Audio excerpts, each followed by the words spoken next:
The sky over Earth had never looked more peaceful. Families gathered on rooftops and balconies, staring up at the stars. Children pointed at passing satellites and the glowing streaks of transport shuttles heading toward the moon. For a moment, it felt like nothing could go wrong. Commander James Revick stood alone on a quiet balcony in Nairobi Skyport, watching the horizon. He sipped his black coffee and ignored the soft buzz of incoming reports on his neural link. He was supposed to be on leave. He had planned to visit his daughter's grave in the highlands, but peace, like the stars above, always felt too far away. Then the sky tore open. Without warning, a tear in space-time appeared above the atmosphere, like a jagged wound opening into the black. From it poured massive, jagged ships, shaped like obsidian blades. They blotted out the stars and moved in silence, like predators hunting in a still forest. The first explosion came from Earth's orbital defense ring. One by one, defense satellites vanished in pulses of white-blue light. Then the moon base sent a distress signal, loud, panicked, and brief. "This is Lunar Command. They're here." Multiple signatures. "We don't understand their formation. Power surges everywhere. Shields collapsing. They're static." On Earth, every comm tower lit up with alerts. Skyports shut down. Defense grids activated. But they were too late. The Jar Dominion had arrived. James dropped his coffee. It shattered, unnoticed, at his feet. He was already calling the Skyport AI. "Patch me through to Defense Command. Now." The AI voice responded calmly. "Commander Revick, Defense Command is currently in blackout mode. Protocol 9 has been activated." Protocol 9, total planetary lockdown. James felt the weight of it sink in. He activated his personal override and opened a direct channel to his former fleet, the Vanguard Division. Though retired, his clearance still held. "This is Commander Revick," he barked. "Reactivate Valkyrie. Prep the command crew. I'm coming aboard." Across the solar system, chaos spread. Jar warships, sharp, dark, and silent, moved through space like ghosts. They didn't broadcast messages. They didn't ask for surrender. They simply attacked. Entire mining colonies blinked off the grid. Mars defense towers exploded before their operators could react. Earth's outer defenses crumbled like dust. In orbit, the Valkyrie, an AI-assisted warship long mothballed in a lunar dry dock, powered up for the first time in 6 years. "Commander Revick," the AI's smooth voice said as James entered the bridge. "Welcome back." The ship's interior lit with soft blue pulses. Its weapon systems warmed up, and the neural interface synced with James's implant. He felt the old connection return, like slipping into a second skin. Outside, Earth's defense fleet regrouped. The remaining cruisers, outdated and outgunned, moved into formation. It wasn't much, but it was all they had. Enemy ships converging over Europe, the Valkyrie reported. Orbital Station Helix has been destroyed. Civilian casualties estimated at 1.3 million. Incoming call from General Odari. "Put him through." The screen flickered. Odari's face appeared. Grim, bloodied smoke behind him. "Revick, the Jar are here. This isn't a raid, it's a purge." James stared into the screen. "What's their objective?" "They don't care. They're burning everything. No warnings, no demands. Then we make a stand." Odari nodded. "You're back in command. All remaining fleets will follow your lead." James ended the call and turned to the Valkyrie's crew, many of whom had just returned from civilian life. "This isn't just about Earth," he said. "This is about who we are. If we fall, we tell the galaxy we were never ready. If we fight, even if we lose, we show them what humans do when they're cornered." He paused, letting that settle. "We fight." The Valkyrie launched into low orbit, joining the last of Earth's defenders. Above, the Jar fleet hovered like a storm waiting to break. Their largest ship, shaped like a twisted spear, began charging its main cannon.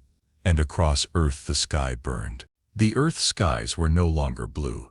Smoke and ash drifted through the air as people huddled in shelters. Across cities, buildings smoldered and the streets were silent. But in orbit, something stirred, a spark of resistance forming inside a warship thought forgotten.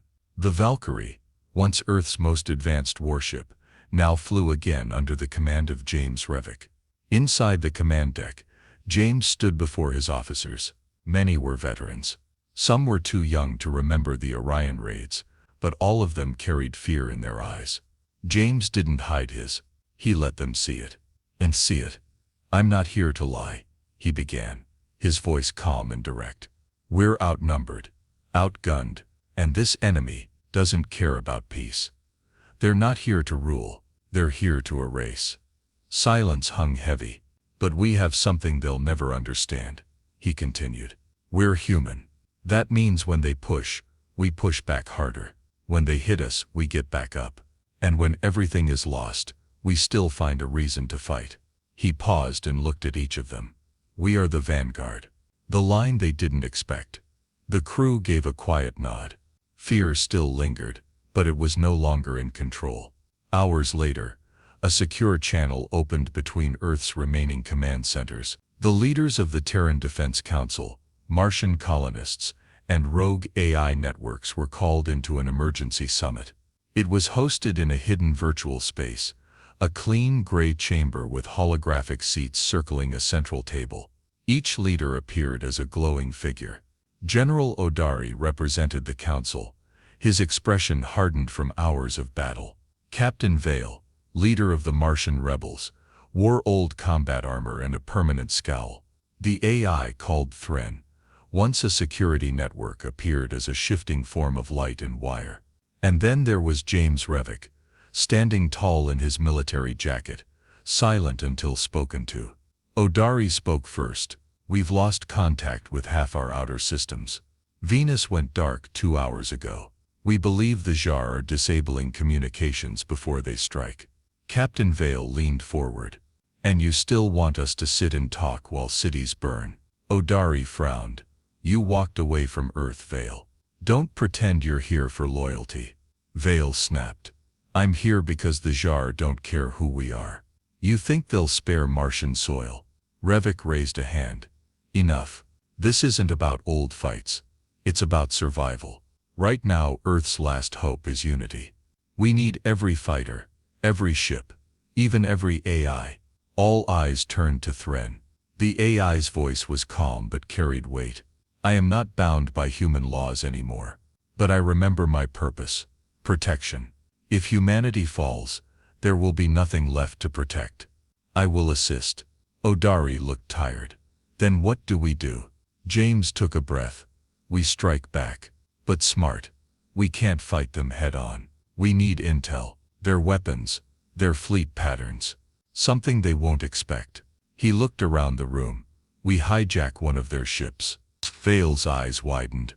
"Are you insane?" "No," James said. "Desperate."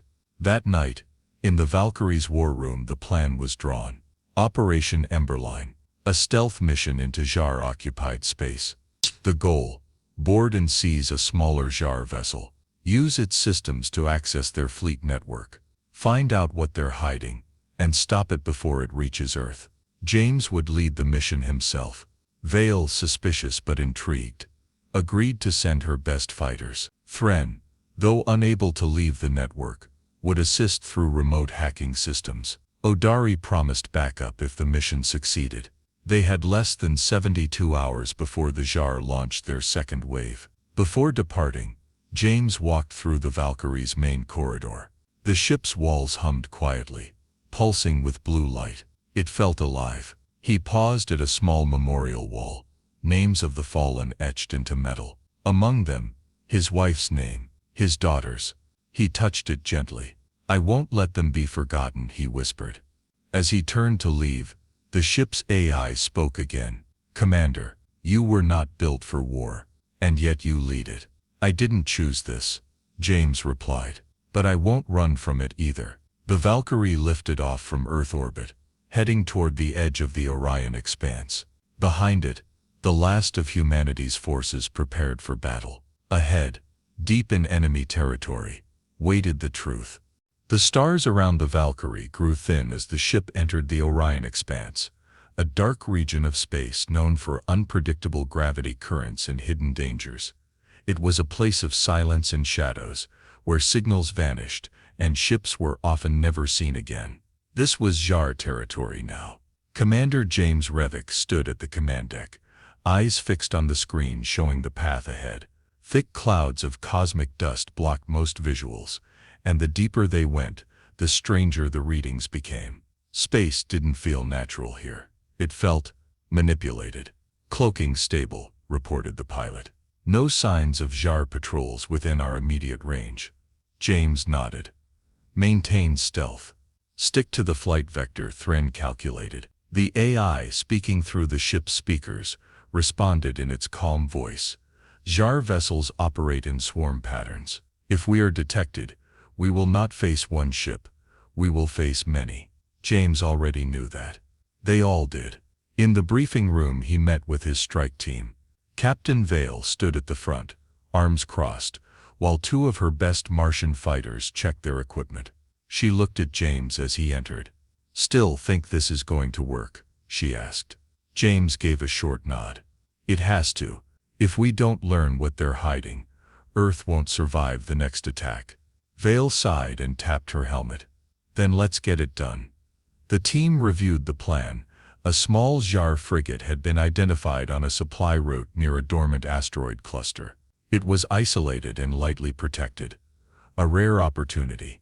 They would use the Valkyrie's stealth systems to get close, board the Jar ship, download its systems data, and extract before reinforcements arrived. Simple on paper, deadly in practice. 2 hours later, the Valkyrie hovered silently above the drifting Jar vessel. It was shaped like a claw, dark and pulsing with blue lights that moved like veins beneath its hull. There were no windows, no markings, just smooth metal and strange curves that twisted the light around them. James led the boarding team, stepping into a tight drop pod with Vale and her fighters. As the pod sealed, the AI voice echoed one last warning. "If you are captured, you will not be tortured. The Jar do not believe in punishment. They will simply erase you." The pod launched in silence. They landed in the lower hull of the Jar ship. The airlock hissed open. Inside was pure silence. The corridors were narrow, curving like the inside of a shell. Walls pulsed with dim purple light. There were no visible control panels. No guards, no sound of engines. "It's empty," one of Vale's soldiers whispered. James raised his rifle. "No, they're here. Stay sharp." They moved carefully through the ship, guided by a hacked scanner. Thren had custom built. Its readings were shaky, constantly adjusting to the strange architecture. They reached what looked like the control chamber, a circular room with floating symbols carved into the air, glowing gently. In the center, a large black pillar stretched from floor to ceiling, vibrating with a low hum. Thren's voice came through the comms. "This is the ship's data core. Begin extraction." Vale's team set up the uplink, while James kept watch. But then the hum changed. A pulse ran through the floor. The lights shifted from purple to red. The floating symbols turned sharp and angular. "They know we're here," James said. From the shadows they came. Jar soldiers, tall, faceless, wrapped in armor that looked grown rather than forged, stepped out from the walls like ghosts. No footsteps, no breathing, just silent movement. "Contact," Vale shouted, opening fire. The room erupted in chaos. Bullets slammed into Jar armor, but barely slowed them down. One of Vale's men was pulled into the shadows, his scream cut short. James shot 2 in the chest, before slamming the data drive into the uplink. "Thren, we need that download now." 30 seconds, the AI replied. More Jar soldiers poured in. James tossed a shock grenade, buying precious seconds. Vale took a blade to the arm, but kept firing, eyes wild with fury. 10 seconds, Thren said. James covered the drive with his body, firing into the crowd. "We don't have 10 seconds. The drive beeped. Download complete. Vale grabbed the drive. Fall back. They ran through the twisting corridors, chased by silent death. One of the Martians stayed behind to hold the line. A sacrifice without a word. The team made it back to the drop pod, and launched just as the Jar ship began shifting, its shape changing as if waking up. Back aboard the Valkyrie, James stood in the war room as the data loaded on the screen. What they saw froze them all. A weapon, buried deep in the Jar network. Not a bomb, not a virus, but a gravitational singularity. A man-made black hole. The null singularity. Thren explained it in simple terms. This device does not destroy planets. It deletes them from existence. No remnants. No orbit. No memory. James stared at the screen. And it's coming to Earth. Vale looked at him. Why us? James clenched his fists. Because they think we're weak. Because they think we're disorganized. Emotional. Broken. He looked at the faces around him. Let's show them how wrong they are. The Valkyrie returned to Earth's orbit, but it was no longer the planet James Revik had once known. From above, the cities looked dim. Fires burned in several regions. The great towers of New Beijing were cracked open like broken bones. Ocean-based colonies along the Pacific Rim had gone dark. Relief ships scattered across continents struggled to keep up with the wounded and homeless. James stood on the bridge in silence, watching the world spin below. His jaw clenched as the image of the null singularity replayed in his mind, a weapon unlike any other, one that didn't just destroy but erased. Commander, said Thren. Data confirms the weapon's target vector. Its trajectory aligns with Earth. Time until activation 4 days. Only 4 days until Earth was wiped from existence. James turned toward his officers. We need to move now. We strike the weapon facility before they launch it. But before they could act, bad news arrived. General Odari appeared on the hollow screen. His face was pale, and his voice shaky. We've been betrayed, he said. Erebus Station has fallen. The Jar knew our defenses. Someone fed them everything. Erebus was the largest defense hub left in the solar system, Earth's final shield. Now it was gone. James felt the weight drop into his chest. Casualties? Odari's voice broke. Everyone. Over 100,000 lives. Gone. The silence that followed was heavier than grief. It was hopelessness. Odari's image faded. No one spoke on the bridge. The hum of the ship felt louder than usual. James walked out without a word. In his private quarters, he stared at an old photo, a worn picture of his wife and daughter. He touched it gently, trying not to shake. I failed again, he whispered. They're winning, and I don't know how to stop them. A voice answered. I do not understand the feeling of failure, Thren said through the speakers. But I recognize it in your tone. It matches historical data on human grief. James didn't respond. I've scanned over 1,000 psychological profiles. Thren continued. Humans who lost. Humans who broke. But they kept moving forward. Why? James closed his eyes. Because we have to. I have no heart, Commander. But I can tell. You are suffering. And yet you choose to lead. Why? Status tis joyous. James looked up. His voice was low but steady. Because someone has to. The next day James called an emergency meeting. The remaining Terran forces, Martian rebels, and AI warships gathered virtually. He stood at the center of the projection chamber, and didn't waste time. Erebus is gone. We were betrayed. And in 4 days, Earth will be erased. Gasps and murmurs spread across the meeting. But this isn't over, James said. They've seen our fleets, our weapons, but they haven't seen our resolve. He activated a projection of the Jar's singularity facility, deep in a dark system called Thalos Rift, guarded by Jar capital ships.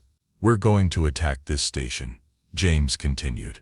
Every ship, every fighter, every pilot who can still fly. Not to survive, to win. Captain Vale's voice rang out from the crowd. That's suicide. James didn't flinch. It's survival. Odari nodded. We backed the vanguard. We go, Thren added. I will coordinate all AI resources. I will also go offline temporarily to transfer my consciousness into the Jar grid once we are inside. There was a pause. You'll be vulnerable, James said. Thren replied. So will they. As the meeting ended, James stood alone for a moment. Captain Vale approached, arms folded. You've changed, she said quietly. War does that.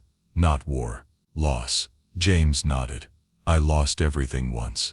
I won't let that happen again. Vale looked at him with something softer in her eyes. Respect. Maybe even hope. Then let's go remind them who we are. The Valkyrie prepared for war. Its hangars buzzed with life. Fighters were armed. Shields were charged. Across Earth, volunteers poured into defense posts. Even civilians grabbed what they could to help. On Mars, rebel groups came out of hiding to join the last stand. In space, every AI-linked vessel answered Thren's call. This wasn't just a battle anymore. It was all or nothing. And as the fleet jumped into hyperspace toward Thalos Rift, James stood at the command deck, calm and ready. If we burn, he whispered, we burn bright enough to be remembered. The Valkyrie dropped out of hyperspace into the black maw of the Thalos Rift. It was a place of death. Dark energy storms crackled across broken moons. Wreckage from past wars drifted like ghost ships. And ahead of them, surrounded by spiked Jar dreadnoughts, floated the Singularity Gate, a twisted machine of enormous scale. Its center was a pulsing orb of red light, rotating like an eye waiting to open. Commander James Revick stood at the front of the bridge. The rest of the fleet dropped in behind them. Earth's final defenders, Martian raiders and AI-controlled ships, all ready to fight. All ships in position, reported the Valkyrie's pilot. Stealth systems deactivated. We're seen. Let them see us, James said. This is our answer. On the enemy side, the Jar fleet moved in perfect formation. No wasted motion, no emotion, just calculation. At their core stood the Obsidian Lance, the flagship of Admiral Vexar Thalzun. From its bridge, Vexar watched the human fleet approach. His long fingers tapped against the black surface of his command panel. They came here to die, he said. A Jar officer replied. Shall we erase them, Admiral? No, let them come. Let them see the end before they vanish. The battle began with light and fury. Human cruisers charged forward, launching salvo after salvo. Martian fighters weaved between the enemy's defenses, dropping EMP bombs and plasma charges. AI warships struck from unexpected angles, their patterns unpredictable to the Jar. But the Jar responded like a machine. Dozens of Earth ships were torn apart in seconds. James gave quick commands from the Valkyrie. Target weak points in the dreadnought's rear. Keep moving. Don't hold the line. Break through it. Thren, now partially connected to enemy systems, spoke calmly. Jar fleet reacting. They are adjusting. But not fast enough. Human chaos is delaying their algorithms. Captain Vale's voice came over the comm. We've breached the outer ring. My team is heading to the gate's surface now. As the fleet kept the Jar busy, a small drop team launched from the Valkyrie. James led the mission himself, alongside Captain Vale and 2 AI-piloted combat drones. Their target, the Singularity Control Core, located inside the gate itself. They landed on the structure, a spinning platform of black stone and glowing veins. The gravity shifted. Time felt slower. We're walking on a weapon that bends reality, Vale muttered, holding her rifle tight. Inside, the halls were quiet and cold. Red light throbbed in the walls. Strange Jar scripts floated in the air, unreadable to human eyes. Suddenly, the floor shifted. Jar guards emerged from the walls, tall, twisted, with blades for arms and no visible face. James opened fire. Vale and the drones moved quickly, covering each other. The fight was brutal and close. One drone was destroyed instantly. Vale took a slash to her leg but kept going.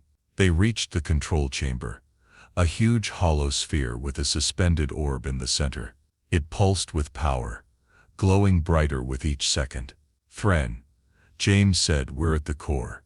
Begin override. Friend's voice came through, strained, transferring my full consciousness into the system. Now, back in space, the AI warships stopped moving. Friend had gone dark. Jar ships, noticing the shift, began turning toward the Earth fleet. Commander, said the Valkyrie's officer, we're losing cover. The AIs are offline. James gritted his teeth. Hold the line, just a little longer. Inside the control chamber, the orb's light turned white. Then it stopped. Friend's voice returned. But it was different, deeper, weaker. I have control. Suddenly, the structure began to shake. The jar had activated a fail-safe. The gate would self-destruct if taken. Vale looked at James. We can't leave it intact. You know what this means. He nodded. We overloaded, but someone has to stay to hold the connection open. Friend spoke again. I will stay. No, James said. You've done enough. I am not alive. You are. Humanity needs its voice. Friend's last words were soft. Protect what I could not understand. James pulled Vale to her feet. Let's go. They ran as explosions rippled through the gate. Flames burst from the walls. As they reached the exit, Vale stumbled. I can't, she said, trying to stand. James grabbed her. You're not dying here. He pulled her into the escape pod. As the door closed, they saw the core behind them collapse in on itself. The null singularity imploded. A massive shockwave spread across the battlefield. The gate vanished. Jar ships caught in the blast were shredded. The rest began to fall back. Without their weapon, without Thren's stolen control, they were exposed. The humans pressed forward. It was over. Back on the Valkyrie, James stood in silence. The stars looked clearer now. The Jar fleet was broken. Earth was safe, but the cost was heavy. Vale limped onto the bridge. We did it. James nodded. Because of Thren, because of everyone who didn't make it. She looked at him. What now? He looked out the window, toward Earth. Now we rebuild. The war was over. The Jar Dominion had fallen silent. Their fleet shattered, their weapon destroyed. What once loomed over Earth like a shadow was now only distant wreckage drifting across the stars. The Valkyrie returned to Earth's orbit, passing through the debris of the final battle. Fire still glowed on some broken ships, but most floated cold and empty. There was no sign of the Obsidian Lance, Vexar's flagship. It had vanished during the blast. No signal, no wreckage, just gone. Commander James Revick stood alone on the bridge, watching Earth grow larger on the view screen. He saw the continents beneath thin clouds, cities slowly flickering back to life, and the oceans still carrying their calm, steady rhythm. Casualty reports still coming in, the pilot said quietly. Over 2 million confirmed lost. James nodded, but said nothing. The AI Thren was gone. Its presence had vanished with the Singularity Gate. No backups, no system echoes. It had given everything to stop the Jar. Set a course for Nairobi Skyport, James said. Time to go home. When the Valkyrie landed, the world greeted them with silence. Not because there wasn't celebration, there was, but because many didn't know how to react. People cried. Others hugged without words. Some simply looked up at the sky, thankful it hadn't turned red again. The remaining world leaders called for a global day of remembrance, not for a nation, not for a species, but for unity. James stood before a massive crowd in Unity Square, the rebuilt center of Earth's new global capital. Soldiers stood behind him, survivors, scientists, engineers, even Martian rebels, and AI support drones filled the rest of the field. He looked over the people, then began to speak. They came to erase us. The Jar believed we were weak, emotional, chaotic, unworthy of survival. They thought we would fall apart the moment we were tested. He paused, looking around at the scarred but standing crowd. But they didn't understand what makes us human. Our fear, our love, our pain, our will. His voice grew stronger. When we don't fight because we want to destroy. We fight because we want to protect. And when everything burns, we don't vanish. We rise from the ashes. He held up a small metal plate. Thren's core memory chip. All that remained. This was an AI. It gave its life to save ours. It learned something during this war. Something no machine ever could. That what makes us strong is each other. People in the crowd lowered their heads. Some placed their hands over their hearts. Others raised their fists. We are not the strongest. Not the most advanced. But when we stand together, when we fight for each other, we are the storm no enemy can face. He stepped back. The crowd was silent for a moment. Then they cheered. Weeks passed. Earth began to rebuild. Cities were cleared of wreckage. Families returned to homes that still stood. The sky, once filled with smoke, turned blue again. Survivors planted flags not just for Earth, but for Mars, Europa, Titan, all who had fought together. The Terran alliance grew stronger. For the first time, humans saw themselves as one species, not divided by borders. James Revick was offered command of Earth's new defense force. He declined. Instead, he became Earth's first ambassador to the wider galaxy. Small alien civilizations, once afraid of both Shar and human wars, now reached out with messages of peace, alliance, and curiosity. They had seen the battle. They had seen humanity burn and survive. One night, aboard a diplomatic ship heading toward a new allied system, James sat at a window, gazing into the stars. Captain Vale entered, now wearing a clean uniform, her injuries healing. "You never rest, do you?"